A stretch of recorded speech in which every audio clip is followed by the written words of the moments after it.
I wanted to show you guys just our very favorite recipe that I'm making right now, and it is my maple bacon granola. It is so yummy and honestly, like, super addicting. A couple of things about this recipe. First of all, it is granola. I don't know if you know much about granola. It has sort of the attitude of a health food. Granola is not healthy. It's just not. I'm sure that you can find some that are healthy-ish, but for the most part, granola is not a health food, so please don't come at me with how this has things in it that are not healthy. I am fully aware. This is a snack that I make for my family, and that is it. Bacon granola. The first thing that we're going to start with is rolled oats. Now, it's super important that you are starting with rolled oats. I used to not buy rolled oats. I would only ever buy the quick cook oats because I didn't really cook with oats a ton.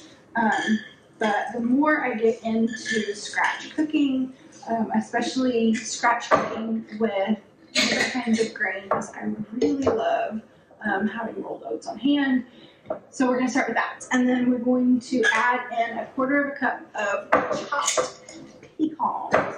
I'm sure that you could add any other nut that you wanted in this. Walnuts would be really good with it. Pecans are just, they seem to go really well with maple for me. So I really like adding pecans. But the next thing is going to be 1/4 cup of sunflower seeds. And then I'm going to add in just a couple of tablespoons, maybe 1 tablespoon of flaxseed. I like the addition of that fiber in there, and you can't taste it. And even if you could, flaxseed's not that bad, so that's good. Then the next thing is bacon. Now, if you're wondering, hey, I have bacon in my refrigerator, can I just cook that up and crumble it up and put it in there? Yes, I would not cook it like super crispy because it is going to crisp up some in the oven. But I keep this on hand. This stuff I get from Sam's, and it is like life-changing. It's so easy to pull this out of the refrigerator, throw it in a pan and crisp it up. It's real bacon. If you look at the ingredients, it's as clean as bacon can get. And so I really like having it. It's also just really good for this recipe because I am not making a mess cooking bacon and then having to clean it up. So I'm going to put a good heaping quarter of the bacon pieces in there.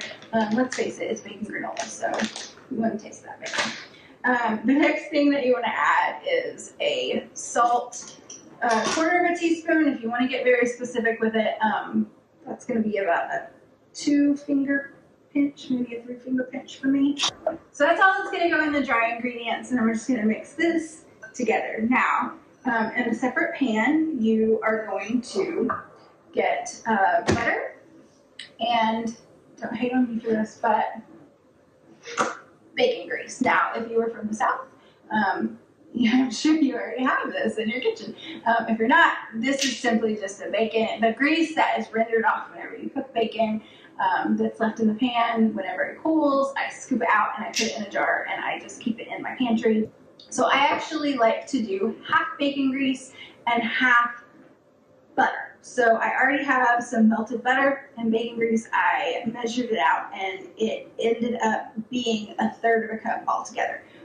So it's just kind of however much you feel like putting in each fat. I do about half and half. Okay, and this is where we're going to put all of our wet ingredients. So the next thing that we are going to add is 1/4 cup of brown sugar.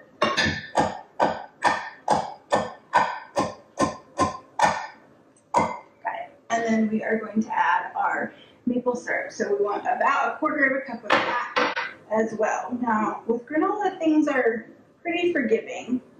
So if it's not absolutely perfect, it's usually okay. You don't want it to be too far off. Okay, and then that is going to be it for our wet ingredients. So what I'm going to do is I'm going to take this to the stove, and I'm going to melt the sugar down so that it is all just one wet mixture that we can add into our dry mixture. I just cooked it down just until it was a pourable consistency. So we're just going to pour that right into our dry mixture, the bacon and the oats and pecans, and just get all of that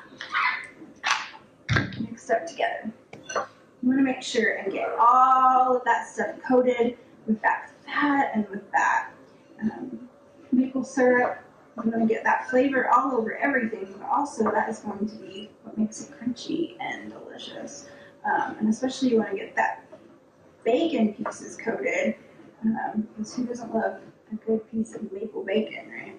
Right, once you get everything good and coated in there, you can put it on a baking sheet. You're going to just spread it out as evenly as you can get it into the thinnest layer possible. Once we get it all spread out, we're going to put it in a 350-degree oven for about 10 minutes, and then we will check it after that 10 minutes. Okay, so once we've cooked it for 10 minutes, you're going to pull it out of your oven and just give it a good stir around. You want to make sure that the stuff that was on the outside is on the inside, and the stuff that was on the bottom is on top, because you want to do everything that you can to keep that from burning. I'm going to put that in another just thin layer, and then we're going to put it back in the oven for another 10 minutes.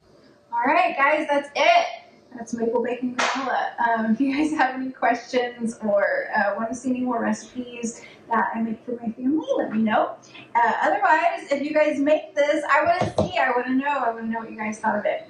Really, really happy with this recipe. Our family really likes it, so I hope that your family likes it too. And we will see you next time, guys. Thanks for watching.